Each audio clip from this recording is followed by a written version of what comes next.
crashes, it starts to slow down, and this acceleration is detected by an accelerometer, which activates the airbag circuit that provokes an explosive turn, generating some gases such as nitrogen, which inflates the airbag until it is full with gas. Then, the highly reactive compounds are removed to leave less toxic gases, which then are expelled as the airbag deflates when the head of the driver presses against the airbag.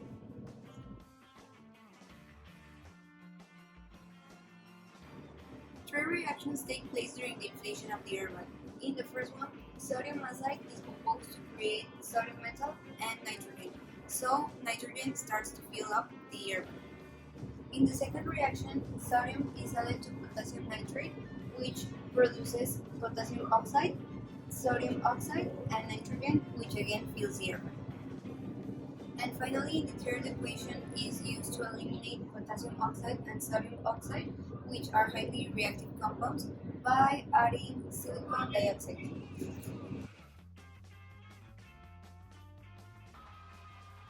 So now, how can we calculate the amount of gas needed to inflate an airbag? Well, we have the formula of acid sodium, and we have to convert how many moles of this gas do we need, and we use the ideal gases formula. So we know we want to have the end. We have the pressure one, the volume that is 60 liters, and the constant and the temperature. So we do this to 1 per 60 and the constant per 298.15, and we have this moles for the nitrogen, and we convert all the moles for each one. We balance the equation. Also, we have the mass of each reactant to the product.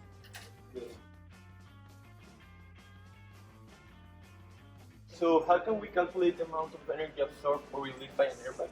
Well, we know that the moles of our reaction is 1.63, 1.63, and 2.45, and we have the entropy of the reactants and the products, the entropy, the enthalpy, and the Gibbs free energy.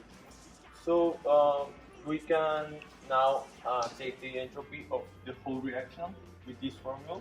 That is 395.157 joules per K, and the enthalpy that is minus 35.40, and the amount of free energy of Gibbs that is minus 153.17.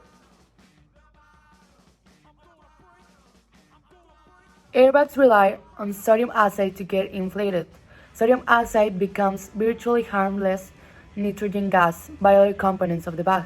Also, there is another type of sodium azide, the gasolate, that is toxic, unsafe, harmful when inhaled and could burn exposed skin. When mixed with water, it tends to create hydrozoic acid that is also highly toxic and can sneak into the groundwater. Sodium azide exposure can occur when people not trained to work with this type of products dismantle cars so that the airbag is activated at any time. People who dismantle vehicles are required to remove the airbags before selling their waste cars to recycling centers. To make matters worse, airbags are very difficult to handle, require special knowledge and skills to handle without risking the maneuver. Working with them to get them out of the cars is very expensive and time-consuming. Somehow, the airbags must be prevented from going through the automobile recycling process. It is extremely difficult and almost impossible to remove an airbag from a car that has been already flattened. A better solution is to remove the airbag canister before the car is sent to flattening or recycling. On the other hand, it is important to know that the airbag has an expiration date, after which is recommended to change all system component security, and this period is of 10 years.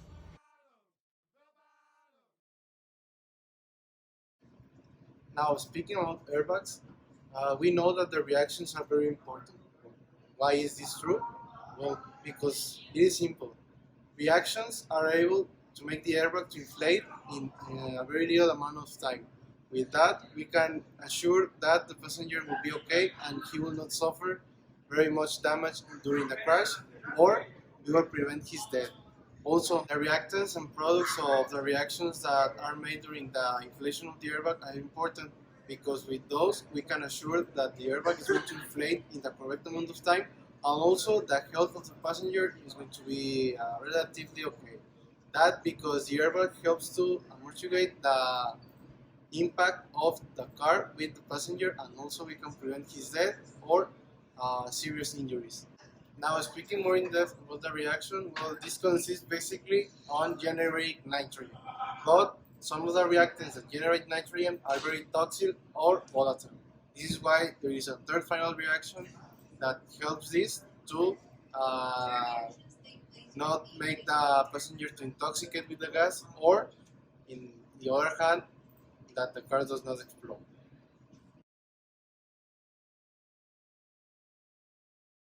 The disassembly process is done in recycling centers. First, they have to separate the material they can reuse, while the airbag is worked by environmental specialists. The airbag must be removed by professionals in disarmament and disintegration process, with the security that the cables don't have to be damaged because this makes the process must be bursting and latent. For the handling and destruction, its explosion must be guaranteed since it works with a high amount of gunpowder and chemicals that, when they subject to an energy reaction, can generate a violent expansion. The bursting process must be carried in an isolated area to reduce the weight suspension, also having the necessary protection elements and the connection to the battery that this can last around 6 minutes. We can practically witness chemistry in everything we see and live day by day. It helps us to understand the processes from a different point of view and understand the causes and reasons why they happen. It is important to learn to communicate it in the best way possible to understand and be able to apply it.